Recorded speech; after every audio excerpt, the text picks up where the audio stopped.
Nous allons aujourd'hui aborder un thème des plus délicats en France, l'immigration.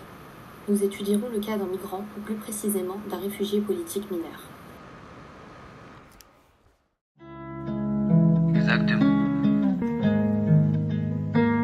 Mboté, ou comme on dit en France, bonjour.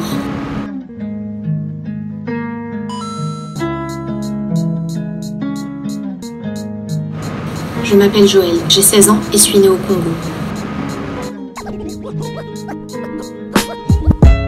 où j'ai vécu avec ma famille jusqu'à mon adolescence.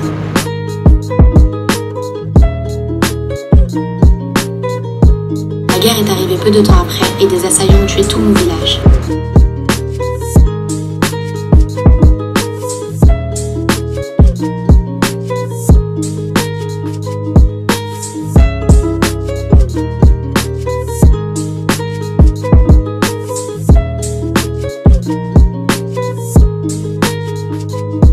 J'ai vu tout ce qu'il s'était passé ce jour-là.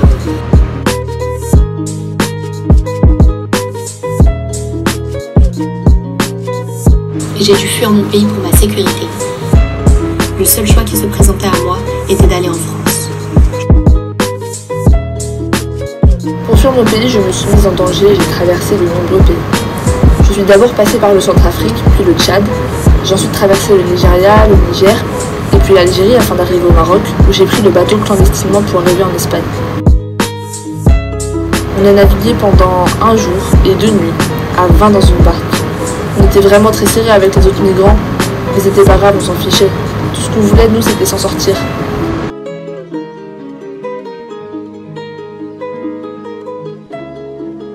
En Espagne, moi et les autres avons mis 15 jours à traverser le pays pour arriver en France. C'était dur, on dormait dehors. Mon but à moi et à quelques autres migrants, c'était d'arriver à Nantes. Arrivé à destination, j'ai pris rendez-vous avec la préfecture comme me l'avaient conseillé mes passeurs, afin qu'ils me reconnaissent mineur et que je puisse avoir un suivi tel une famille d'accueil ou un logement. Mais j'ai pu obtenir un rendez-vous seulement 3 mois après ma déposition. J'ai donc dû encore une fois dormir dans la rue. Mais une fois que j'ai pu être reçue, ils m'ont reconnu comme étant majeur et on m'a donc refusé un suivi. Et encore une fois, j'ai dû me retrouver à la rue et me débrouiller sans logement en changeant régulièrement de squat avec d'autres migrants. Le problème de ces squats était que la police nous chassait la plupart du temps. Il y avait donc des jours où je n'avais nulle part où dormir. Pendant ces moments difficiles, une dame du nom de Marie-Vonne était constamment là pour nous apporter à manger, des couvertures, même quand il y avait la police.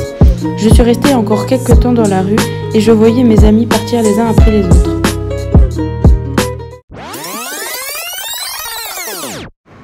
Bonjour, je m'appelle Marie-Vonne et suis âgée de 50 ans. Je vis Cour-Cambronne, seule depuis que mes enfants ont pris leur indépendance. Il y a quelque temps, j'ai remarqué un groupe de jeunes migrants qui squattaient à 2 rues de chez moi. Pendant plusieurs mois, j'ai pris l'initiative de leur apporter des couvertures, à manger et quelques habits à chaque fois que j'en avais l'opportunité. Petit à petit, le groupe s'est disloqué et il n'a fini par rester qu'un jeune, Joël. J'ai donc décidé de l'héberger, d'héberger un jeune réfugié, un réfugié mineur. Le voisinage n'a pas bien réagi et m'a mis en garde sur le fait d'héberger Joël, car selon eux, ce serait contraire à la loi. Il parlait ici de l'article L622.1 du Code d'entrée et du séjour des étrangers et du droit d'asile, qui prévoit des sanctions pénales qui peuvent aller jusqu'à 5 ans de prison et 30 000 € d'amende pour toute personne qui aura facilité ou tenté de faciliter l'entrée ou le séjour irrégulier d'un migrant. Mais je savais que Joël n'était pas concerné par cette loi, car c'est un mineur isolé, et les mineurs isolés ne peuvent pas être expulsés et ont le droit de séjourner en France. Mais ce n'était pas le seul problème, car héberger un migrant n'est pas une chose courante ici, et par rapport à la loi et à mon pays, il était difficile de savoir si ce que je faisais était bien ou mal, si c'était plutôt un acte citoyen ou un acte de désobéissance civile. Un jour, alors que j'étais seule, je me suis fait agresser. Marie-Vonne a donc proposé de m'héberger le temps que j'ai mon rendez-vous à la préfecture. Elle m'a recueillie, logée, nourrie, habillée, et elle m'a aidée à m'intégrer. Au jour d'aujourd'hui, je vis encore chez elle et je ne la remercierai jamais assez. Aujourd'hui, Joël est encore mineur et vit toujours chez moi. Son rendez-vous à la préfecture est d'ici quelques semaines, mais même cette date passée, il sera toujours le bienvenu chez moi et je serai ravie de lui apporter l'aide et le suivi dont il aura besoin, car aujourd'hui, il est après tout comme un fils pour moi.